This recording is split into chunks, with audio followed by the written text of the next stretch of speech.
পশ্চিমবঙ্গের পর্যটন মানচিত্রে বোলপুর শান্তিনিকেতন একটি উজ্জ্বল নাম।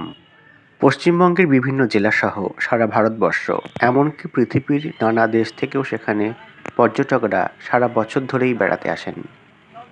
এর মূল কারণ হল বিশ্বকবি রবীন্দ্রনাথ ঠাকুরের হাতে তৈরি করা ভিন্নধর্মী স্থাপত্য আর এখানকার অবাধ প্রাকৃতিক পরিবেশ। এই শান্তিনিকেতনের প্রাকৃতিক পরিবেশ, এখানকার গাছপালা, এখানকার স্থাপত্যশৈলী আমাদের মনকে বারে বারে আকর্ষণ করে। আর এ কারণেই বছরের বিভিন্ন সময়ে বহু দূর দূরান্ত থেকে পর্যটকরা এখানে ছুটে আসেন। সারা বছর সেখানে পর্যটকের সমাগম লেগেই থাকে। এই শান্তিনিকেতন আশ্রমের অদূরেই রয়েছে পিয়ারসন পল্লী। সেখানকার সৌন্দর্য একটু অন্যরকম। আমার আজকের ভিডিওর বিষয়বস্তু শান্তিনিকেতনের পিয়ারসন পল্লী ঘুরে দেখা। শান্তিনিকেতন আশ্রমের প্রার্থনা গৃহের পিছনের রাস্তা ধরে একদম সোজা পশ্চিমমুখ হাঁটতে লাগলেই আমরা পৌঁছে যাব এই পিয়ারসন পল্লীতে। তাহলে আপনারাও আমার সাথে দেখে নিন শান্তিনিকেতনের পিয়ারসন পল্লী।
এই পিয়ারসন পল্লী মূলত নিম্নবর্গের মানুষদের বসবাসের জায়গা।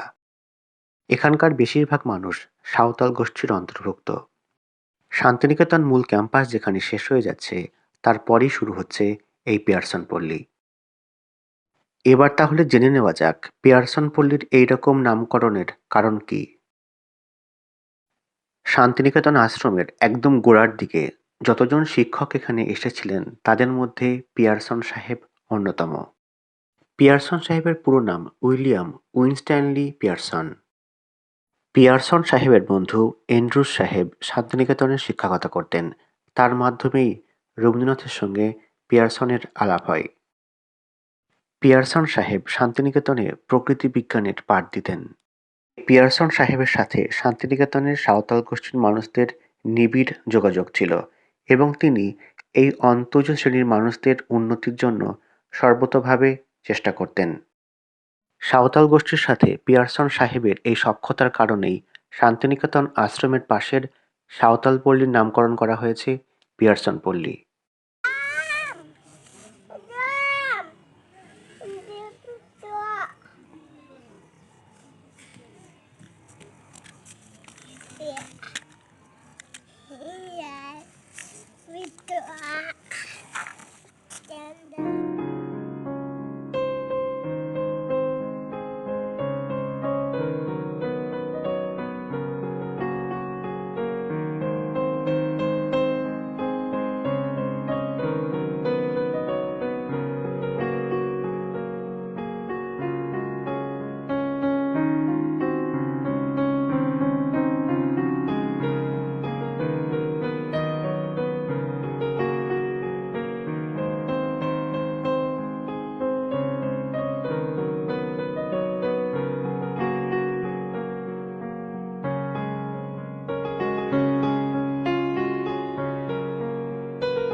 এই সাঁওতাল পল্লীর প্রায় প্রতিটি বাড়ির দেওয়ালেই সুন্দর চিত্র ফুটিয়ে তোলা হয়েছে।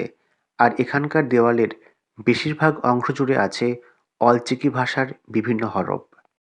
শান্তিনিকেতনের কলাভবনের ছাত্রছাত্রীদের সহযোগিতায় এখানে দেওয়ালচিত্রের পাশাপাশি পল্লী উন্নয়নের ব্যবস্থাও করা হয়েছে।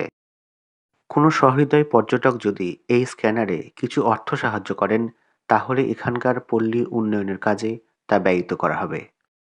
যারা এখানে বেড়াতে আসেন, এখানকার পল্লী উন্নয়নকল্পে আগের স্ক্যানারে কিছু সাহায্য করতে পারেন। অলচিকি ভাষার লিপি ছাড়াও এখানকার অন্যান্য দেওয়ালচিত্রগুলোকেও আমরা দেখে নেব।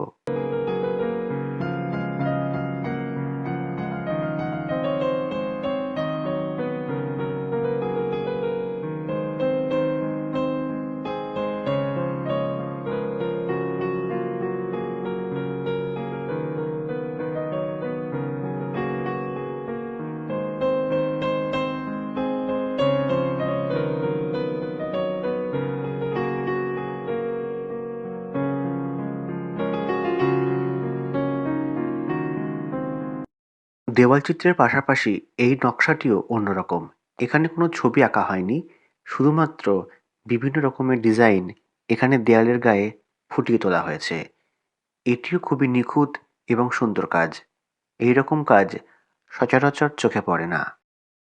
কেবলমাত্র মাটির সাহায্যে এখানে 3D দেওয়ালচিত্র তৈরি করা হয়েছে, যা সহজেই আমাদের চোখ আটকে রেখে দেয়।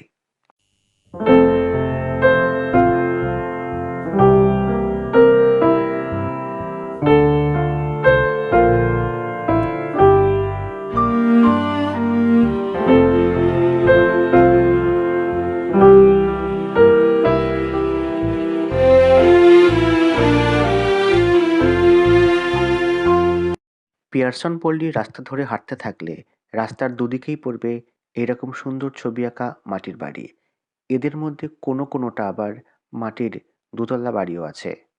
পিয়ারসন পল্লীর এইরকম অনাড়ম্বর জীবনযাত্রা অথচ শিল্পগুণ সমৃদ্ধ দেওয়ালচিত্র আমাদের চোখকে আটকে রেখে দেয় আর আমাদের বারে বারে এখানে টেনে আনে।